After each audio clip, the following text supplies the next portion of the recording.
Bonjour, alors dans cette vidéo, je vais reprendre l'exercice de trigonométrie numéro 17. On fera aussi également le 18 dans une deuxième vidéo. Si jamais vous n'avez pas en fait mon cours, je vous ai remis l'énoncé, on va le faire tranquillement. Donc simplement, on va faire l'étude de fonction d'une fonction sinusoïdale. Alors la première chose qu'on nous demande, c'est de calculer l'amplitude et la période de la fonction. Alors pour l'amplitude, c'est pas difficile, je vous rappelle que c'est la valeur absolue du nombre qui multiplie sinus, donc ici c'est la valeur absolue de 2, et c'est donc égal à 2, donc ça vous donne l'amplitude. Et pour trouver la période, il faut se souvenir de la formule qui nous dit que la période c'est 2π sur b, où b est le nombre qui multiplie x. Donc chez nous c'est 4, donc ça va faire 2π sur 4, ça va faire π sur 2. Donc cette fonction-là, par rapport à la fonction sinus de x standard, elle va osciller beaucoup plus vite. On peut même dire qu'elle va osciller en fait 4 fois plus vite.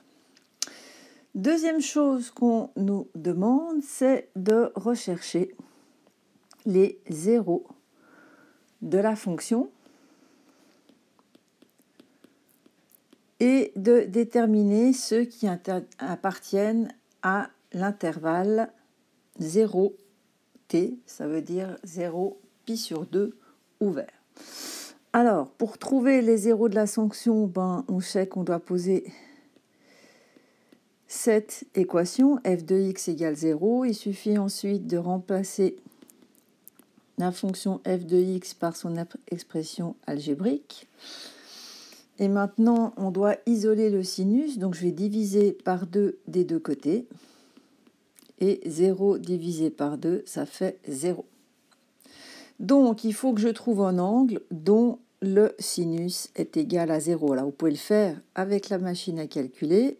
Moi, je vais aller le chercher sur le cercle. Un angle qui a un sinus de 0, le premier que je vois, c'est celui-là, c'est quand x est égal à 0. Donc, on a que le sinus de 4x, c'est égal au sinus de 0. À partir de là, on peut trouver les deux types de solutions. Le premier type de solution, c'est 4x égale 0 plus k fois 2π. Je vous rappelle qu'au départ, on met toujours k fois 2π. Et le deuxième type de solution, comme c'est une équation en sinus, ça sera π moins 0 plus k fois 2π. Donc, premier type de solution, on trouve 4x égale k fois 2π. Deuxième type de solution, on trouve kπ égale π plus k fois 2π. Donc on obtient x égale k fois 2π sur 4, et 2π sur 4, ça fait π sur 2. Et pour le deuxième type de solution, on trouve que x est égal à π sur 4 plus π sur 2. Toujours avec k appartenant aux entiers relatifs. Maintenant, on vous demande les zéros qui appartiennent à l'intervalle 0t ouvert, et t, donc c'est la période, donc c'est π sur 2. Alors pour les trouver, le plus simple, c'est de faire varier la valeur de k. Alors d'abord, on va prendre k égale 0. Pour le premier type de solution, on va tomber x égale 0.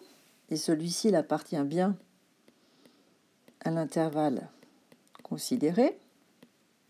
Et pour le deuxième type de solution, excusez-moi, j'ai oublié un cas ici. Pour le deuxième type de solution, x va être égal à π sur 4. Et il est aussi dans l'intervalle considéré. Ensuite, on prend k égale 1. Donc là, x, ça va être 1 fois π sur 2, ça donne π sur 2. Et déjà, il est en dehors de l'intervalle 0 pi sur 2, puisqu'on a pris un intervalle ouvert à droite, et donc pi sur 2 appartient pas à cet intervalle. Et deuxième type de solution, pi sur 4 plus pi sur 2, ça va faire 3 pi sur 4. Et ça, c'est évidemment plus grand que pi sur 2, donc ça n'appartient pas à l'intervalle 0 pi sur 2. Donc finalement, les seules solutions qui appartiennent à l'intervalle 0 pi sur 2, eh ben, c'est 0 et pi sur 4.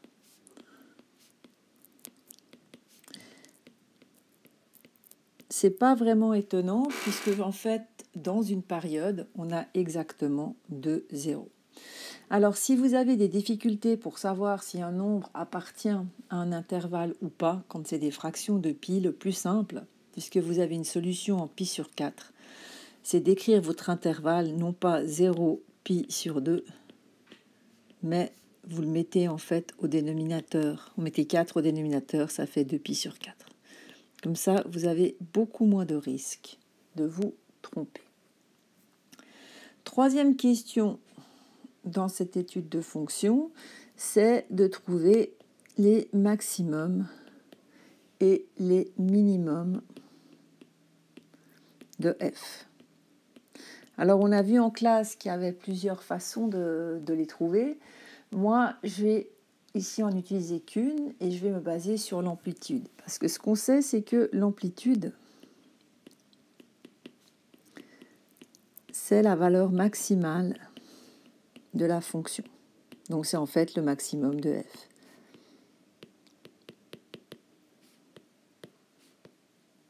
Et forcément, ça veut dire que ici, le maximum de la fonction est égal à 2. On peut évidemment en conclure assez rapidement que le minimum de la fonction va être, lui, égal à moins 2.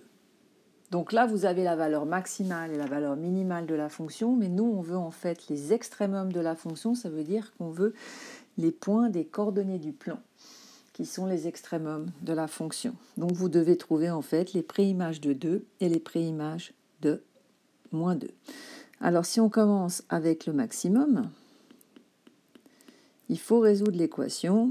Quels sont les x pour lesquels l'image est égale à 2? Donc de nouveau, on remplace f de x par son expression algébrique. On va diviser des deux côtés par 2, ça va faire sinus de 4x égale 1. Et à ce moment-là, il faut que vous trouviez un angle pour lequel le sinus est égal à 1.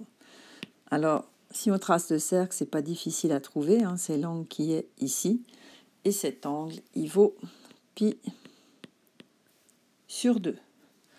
Donc, je peux écrire sinus de 4x est égal à sinus de pi sur 2. Je vais de nouveau avoir deux types de solutions. Le premier, c'est 4x égale pi sur 2 plus k fois 2pi.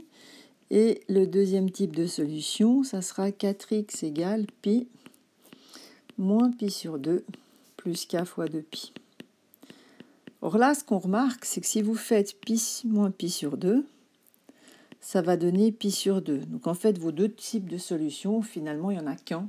C'est exactement le même, et ça se voit sur le cercle trigonométrique, parce que sur le cercle trigonométrique, vous n'avez qu'un seul point, qu'une seule valeur d'angle pour lequel le sinus de cet angle est égal à 1.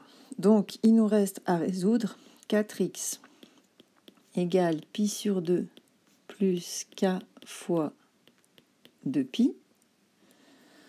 Je vais donc isoler x, ça veut dire que je vais diviser par 4. Donc à gauche, il va rester x.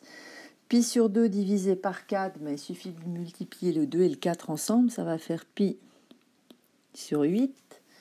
Et 2pi divisé par 4, ça va faire pi sur 2. Donc tous les maximums de la fonction, les points extrémum, seront de la forme pi sur 8 plus k fois pi sur 2, et ils auront comme deuxième coordonnée 2.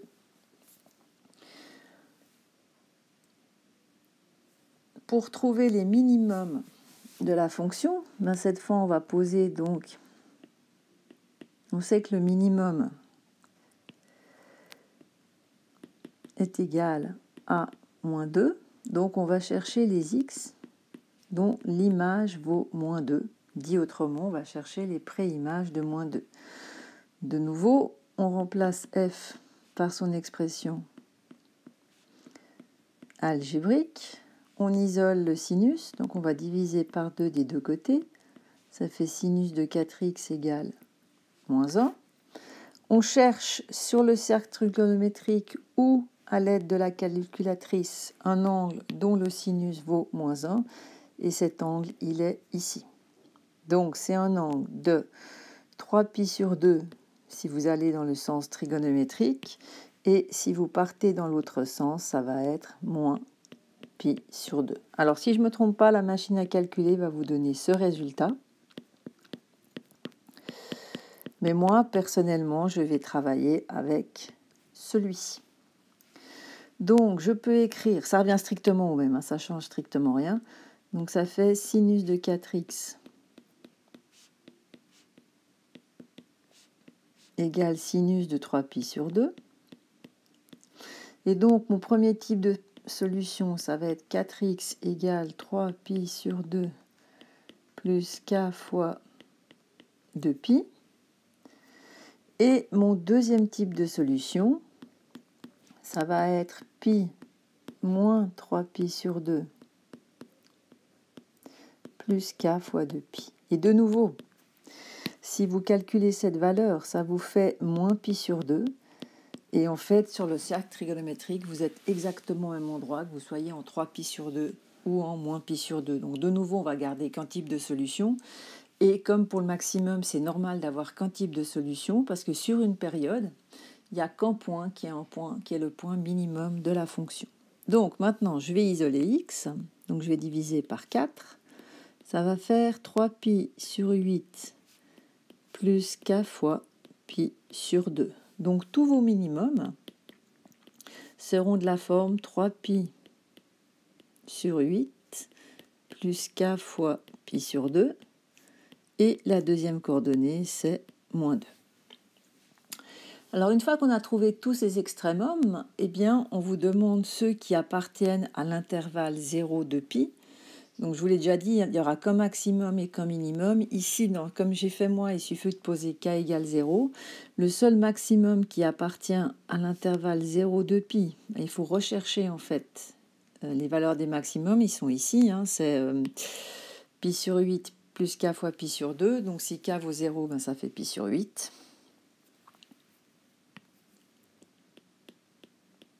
Et la deuxième coordonnée, ça va être 2. On va peut-être écrire le maximum avec une majuscule. Voilà.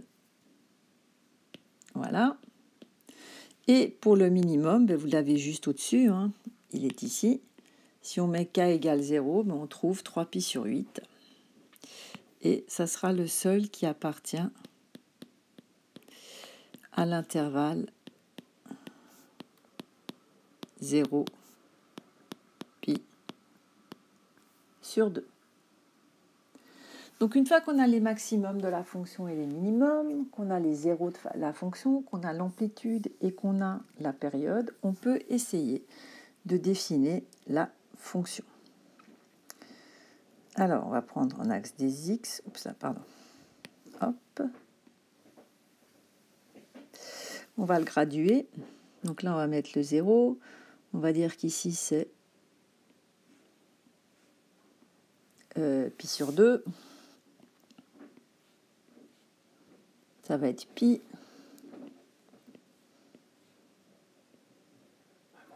Et donc, on va prendre 3π sur 2. Et puis, on va faire la même chose sur l'axe de côté gauche, en fait, du 0.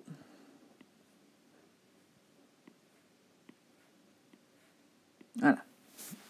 Ensuite, on va mettre l'axe des X. Alors, c'est clair que l'échelle ne va pas être la même. Là, vous n'avez pas le choix, c'est pas possible de prendre la même échelle. Et puis, comme le maximum de la fonction, c'est 2, on va mettre, par exemple, ici, on va dire qu'on est à 2. Donc là, on a 1, moins 1 et moins 2. Donc vous, dans l'exercice, on vous donne en fait le dessin. On vous donne le graphique avec l'échelle. Moi, je l'ai juste refait. Alors, j'ai fait assez grand ici, puisque j'ai dit que pi sur 2 était ici. 1, 2. Nous avons pi. Une fois qu'on a donc le dessin, maintenant, on sait que la fonction, elle ne va jamais dépasser la valeur de 2. Donc, pour s'aider, on peut mettre un petit trait ici. Comme ça, on sait que la fonction, elle ne va pas dépasser cette valeur. Et elle ne pourra pas aller aussi en dessous de moins 2. Voilà, ça c'est la première chose qu'on peut faire assez facilement. Ensuite, il faut reporter toutes les informations qu'on a calculées. Alors la première chose qu'on a trouvée, c'est les zéros de la fonction. Donc on sait que sinus de 0, c'est 0, c'était le premier. Et le suivant se trouve à pi sur 4. Donc peut-être pour vous aider, le plus simple, enfin vous avez pi sur 2, pi sur 4, c'est exactement la moitié de pi sur 2. Vous pouvez aussi penser à mettre pi sur 2 sur 4, donc ça fera 2 pi sur 4. Et pi sur 4, forcément que c'est au milieu. Donc mes zéros, en fait, ils vont toujours être espacés de, entre guillemets, 2 traits. Donc en pi sur 2, on a aussi un 0. On en a aussi un ici, ici, ici. Et si on va dans les valeurs de x qui sont négatives, c'est la même chose. Vous en avez un là, vous en avez un ici, ici, ici. Donc là, j'ai pas mis les valeurs. Donc 4 traits, ça c'est moins pi sur 2. Ça c'est moins pi. Et vous devez encore ajouter les maximums et les minimums. Alors ce qu'on a vu, c'est que le maximum, le premier en fait, était en ici, en pi sur 8. Pi sur 8, c'est la moitié de pi sur 4. Et on sait que dans une période, il n'y a qu'un maximum. Donc le suivant, il faut ajouter pi sur 2. Donc pi sur 2, c'est en fait toute cette distance-là. Après j'effacerai. Je vais partir de là et je vais ajouter cette distance-là. Donc j'arrive ici. Donc là, je vais avoir mon deuxième maximum. Je pars d'ici, je lui ajoute en fait pi sur 2. Oups là, pardon. Hop, 1, 2, 3, 4. Donc le suivant sera ici. Donc j'ajoute toujours la même distance. Et en fait, la distance qu'il y a entre deux maximum, c'est la période complète. Donc cette grandeur-là, c'est en fait t qui vaut pi sur 2. Je fais la même chose du côté des négatifs. Donc là, je vais reculer. Donc j'ôte la période 1, 2, 3, 4. Donc mon prochain maximum, il va être ici. Le suivant, 1, 2, 3, 4, il va être ici. Et le dernier, je ne peux pas le dessiner puisque je n'ai pas mis une échelle assez grande. Donc ça, c'était pour les maximums. Et puis pour les minimums, on sait que le premier, il est en 3 pi sur 8. Donc là, on a pi sur 8. Pi sur 4, c'est 2 pi sur 8. Donc ici, vous êtes à 3 pi sur 8. Donc maintenant, en fait, là, vous avez un minimum. Et de nouveau, pour trouver le suivant, je vais ajouter la période qui est pi sur 2. Sur mon dessin, ça correspond à 4 quadrilations. Donc 1, 2, 3, 4. Le suivant est ici. peux pas en mettre plus loin. Et maintenant, je recule de 4. 1, 2, 3, 4. Il est là. Pas très bien placé, désolé. 1, 2, 3, 4. Je n'aurais pas dû mettre l'échelle où je l'ai mise. Voilà, là, j'ai mon deuxième minimum. Et je peux encore en mettre un. 1, 2, 3, 4. Le troisième est ici. Donc maintenant, il faut relier ces points le mieux possible. Alors vous, avec votre calculatrice, vous pouvez calculer d'autres points pour vous aider. Ça peut vous donner un meilleur dessin. Moi, je vais y aller comme ça. Donc ici, on part de 0 pour aller à pi sur 2. Ça fait quelque chose comme ça. Ensuite, on descend pour aller au minimum la fonction à moins 2. On remonte ici. Là, ça va nous faire une cloche. C'est ce que j'essaye de faire. Voilà. Là, vous avez encore... Là, vous l'avez dans l'autre sens. Voilà. Là, vous avez de nouveau... Vous allez jusqu'au minimum, au maximum, pardon. Et vous descendez. Et puis là, ça vous fait de nouveau... Hop.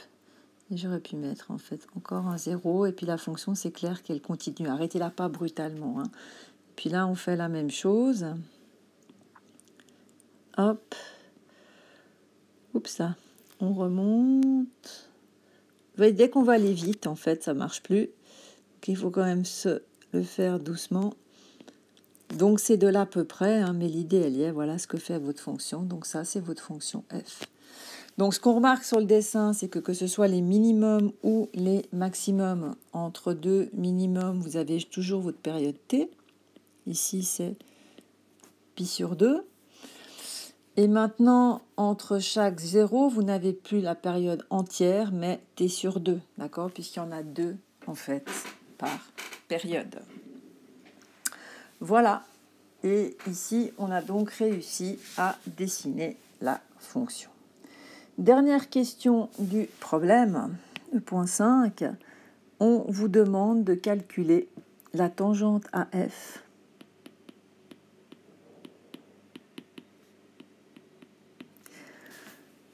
en x0 égale pi sur 4. Pardon. Donc, une droite tangente, on sait, une tangente, on sait que c'est une droite. Donc, son équation est de la forme y égale mx plus p, avec m qui est la pente et p qui est l'ordonnée à l'origine. Donc, il suffit de trouver ces deux nombres et vous avez trouvé l'équation. Alors, la première chose qu'on sait, c'est que m, c'est égal à f' de pi sur 4, puisqu'on a toujours dit que le nombre dérivé f' de a, c'est la pente de la tangente AF au point A.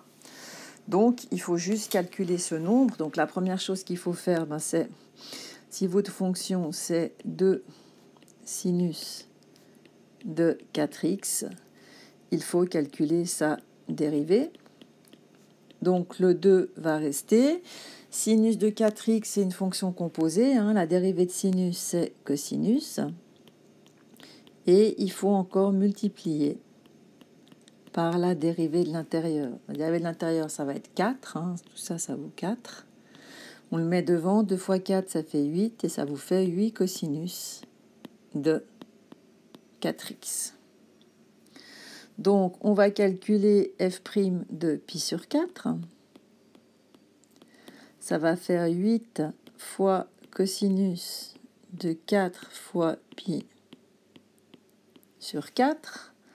Ça fait 8 fois cosinus de pi. Alors, soit vous savez les choses par cœur, soit vous prenez la machine à calculer. Le cosinus de pi, c'est moins 1. 8 fois moins 1, ça fait moins 8. Donc, votre tangente en x0 égale pi sur 4, elle vaut y égale moins 8x plus p. Il faut encore trouver l'ordonnée à l'origine. Pour trouver la valeur de p, il faut connaître un point qui doit vérifier l'équation de la droite. Donc c'est en fait un point de la tangente ici. Et nous, on en connaît un, c'est celui qu'on appelle le point de contact. Hein, c'est le point qui est à la fois sur la tangente et sur la fonction f. Et ce point-là, il a comme coordonnée pi sur 4. Et sa deuxième coordonnée, c'est l'image de pi sur 4 par f. Donc, on va calculer l'image de pi sur 4 par f. Ça fait 2 fois, sinus de 4 fois pi sur 4. 4 fois pi sur 4, ça fait pi. Le sinus de pi, c'est égal à 0. Donc 2 fois 0, ça fait 0. Donc mon point de contact, en fait, il a les coordonnées pi sur 4, 0. Et il doit vérifier l'équation de la tangente. Donc, si on remplace x par pi sur 4, y doit valoir 0. Donc ça fait 0 égale moins 8 fois pi sur 4 plus p. Ça, c'est équivalent à écrire 0 égale moins 2pi plus p. Et donc p est égal à 2pi. Et l'équation de masse tangente, attendez, on va écrire ça un peu plus petit, autrement il n'y verra plus rien. L'équation de t en x0 égale pi sur 4, ça sera y égale moins 8x plus 2pi. Alors maintenant, il faut dessiner cette droite. Donc la pente, c'est pas un problème, c'est moins 8. Le 2pi, ça peut être un peu plus embêtant. Donc il faut juste en fait écrire que y, c'est environ égal à moins 8x. Pi, c'est 3,14. Donc 2 fois 3,14, ça fait 6,28. Or, je pense que ce point n'est pas en fait sur l'échelle que j'ai sur mon dessin. Donc il va peut-être falloir en calculer un autre. Donc, on peut essayer d'autres points. Hein. Donc, on sait qu'elle va passer par le point ici, pi sur 4. On sait que sa pente, c'est moins 8. Donc, par exemple, après, c'est à vous de choisir un point qui vous convient pour la dessiner. On va voir ce qu'on trouve. Donc ici, ça sera assez difficile de tracer la tangente et ouvertement, je pense que c'est plus facile à faire dans GeoGebra parce qu'on n'a qu'à mettre l'équation de la droite.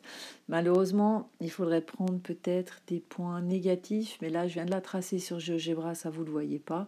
Mais effectivement, c'est difficile de prendre un point facile, en fait, pour dessiner cette tangente. Il y aurait peut-être pi sur 16...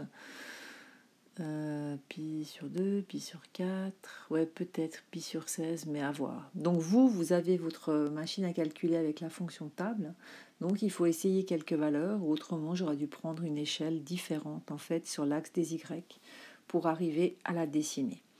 Alors dans la prochaine vidéo, je vais faire l'exercice 18 qui repart en fait de l'exercice 17 et vous aurez la fonction qui sera tracée correctement.